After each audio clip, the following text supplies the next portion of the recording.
What many of us take for granted, our gender and sex congruency, many of us who suffer with this term, transsexualism, know better. The churches, the family, the whole world criticize us, unknowing the pain and suffering that we've gone through.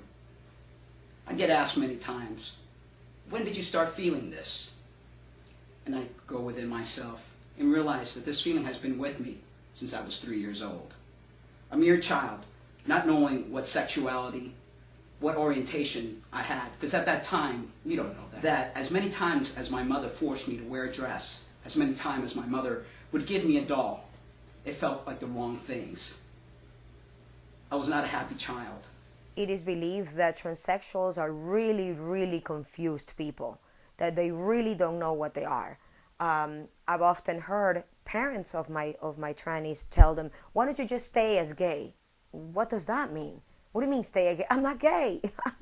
I'm a transsexual. I'm a transgender. I'm just in the wrong body. That brings about so much pain, so much depression, so much suicide. To me, it would be for parents to fully understand once their kids begin to show something like this. I know it's not ideal. I know people don't want this to happen, but it does. Whether you like it or not, it happens. And it could be my child, it could be anybody's child. Get educated, get support, find out somebody that can help you deal with this. It is a huge transition. This is not something that you do so that you can be happy. This is something that you do so that you can be. By the time you're 8 weeks or so inside your mother's womb, there's certain hormones that begin to communicate, and the messages start off on the brain, and it goes down to your gonads, because at first, before the 8th week, we are what's known as undifferentiated gonads. We all have the potential to become females, but it's undifferentiated. At the time that the 8th weeks happen, message from the brain with certain hormones are going to go down to the gonads and are either going to masculinize or feminize the gonads, which are going to either convert into the vulva, the lips, the clitoris, and all the insides, the uterus, the ovaries, or masculinize it, and then the scrotum will form and the penis and so on and so forth and all the internal stuff. But then the message has to come from here, go down and say, okay, do your thing, and then come up again. Sometimes it doesn't come up all the way, or it goes up only partially. So it's definitely a biological thing. Again, it's much more complicated than this, but to make it simple, this is what happens. Message gets sent, but it doesn't get sent back up, or partially. Boom, confusion. It took my reassignment surgery for me to learn that there was a life, for me to feel alive again, for me to know that I had a place in this world. Because when I was younger, when I used to be Maritza, I had no self-love. I didn't know who I was. I didn't know what I wanted. I lived as a vagabond in the world, lost. Now what can the parents do? Now this is a very troubling thing for parents. Do you enroll the child in school as a girl? Do you enroll the child in school as a boy? Do you move to maybe get a fresh start, move to another school system where the child is not known and just enroll them as a girl? It's a very tough thing to do. Then the bathroom issue comes up. And with boys, you know, occasionally there is time for nudity in the school, in the locker room situation.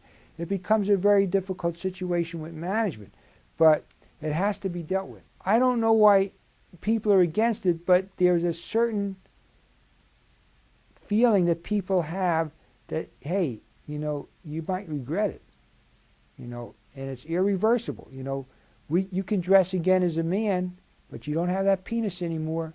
You don't have those testicles. You can't procreate. We tell every transsexual person that has their testicles removed, you know, you can save semen in a sperm bank if you wish. I've not known anyone to do it. But it's, again, it's that feeling of reversing what nature intended, and makes people very uncomfortable about doing that. And people are not born with the social skills to adapt to people that are different. It's an acquired skill.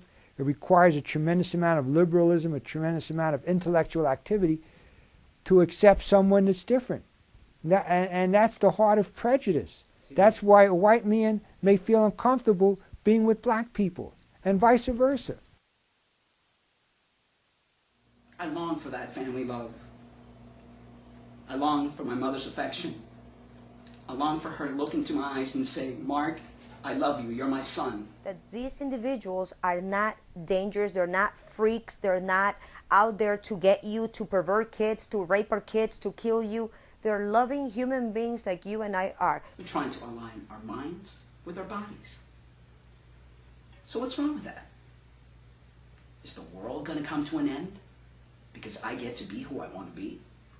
Are the skies going to open up and hail and fire going to come down? No.